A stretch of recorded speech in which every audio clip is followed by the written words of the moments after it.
Guys, this is Boss Ryan ang pagbabalik.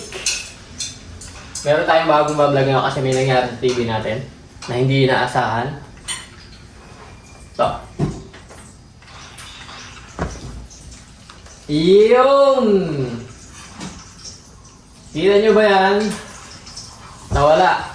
Tapos nagkakaganyan na siya, nagkakalain siya. So ngayon, napanood ko ngayon sa YouTube na meron palang paraan kung paano siya maibabalik sa dati. Na hindi mo na kailangan ipatingin sa mag-aayos ng TV. Hindi mo na kailangan dalhin doon, hindi ka nagagastos. Ang kailangan mo lang ay kailangan mo ng blower para mawala to. So paano natin gagawin yon? Ganito lang. Tuturo ko sa inyo. Siyempre, saan natin? Ganito lang mga kaibigan. Ayan. Ayan, padadaanan lang natin yung mga gilid niyan. Saka itong mga to, ibaba itong screen. Tapos, tignan natin kung magiging okay na siya, ha? Teka, papatayin ko muna para ayoko na gusto ko surprise eh.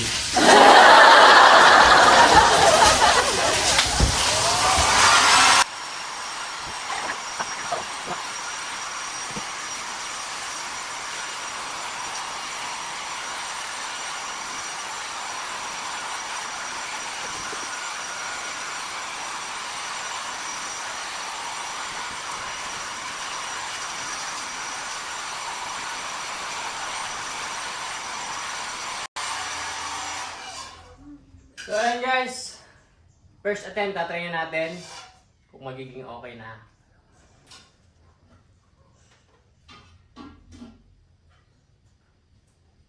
Okay, wala pa. Ulitin lang natin, patayin ulit.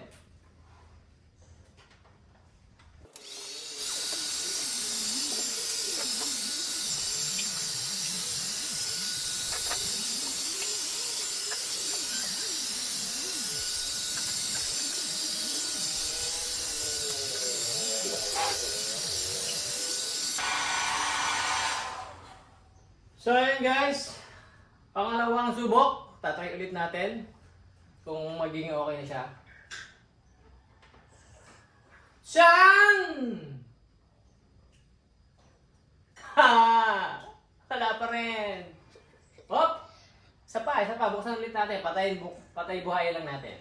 Tingnan natin kung magiging okay na. Hop! Hop! Hop! Hop! Hop! Hop! Hop! Hop! Hop! Hop! Hop! Oh no!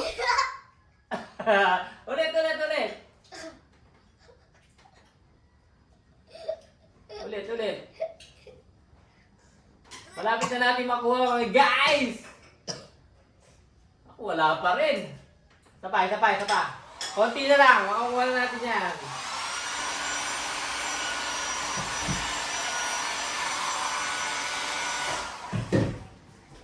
Pagkakit natin.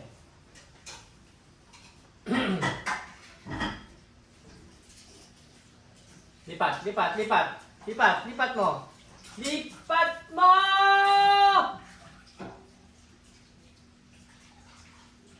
Okay na. Di ba? Legit.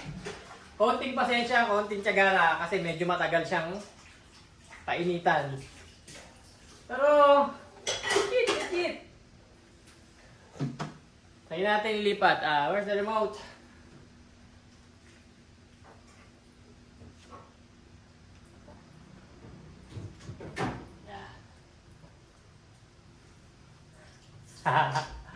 Diba? Hindi mo na kailangan pumunta sa manggagawa ng TV at gumastos para maayos ang TV mo. Kung sakali mangyari sa inyo yun, na mawala ang screen tapos magkaroon ng line, try nyo lang yung ginawa ko. Painitan nyo lang yung mga gilid.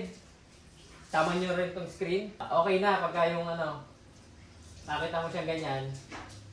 Okay na yan. Ha? Lipat natin ulit.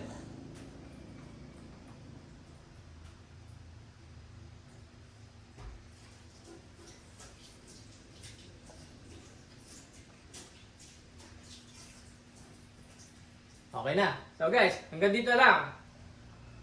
Hindi nyo kailangan gumastos ulit. Ganun lang gawin nyo. Gawin nyo lang. Gayahin nyo lang yung ginawa ko. Painitan nyo lang yung gilid. Medyo matagal-tagal din. Siyempre, kailangan huwag kayo maiinip. Para hindi kayo mapagastos ng malaki.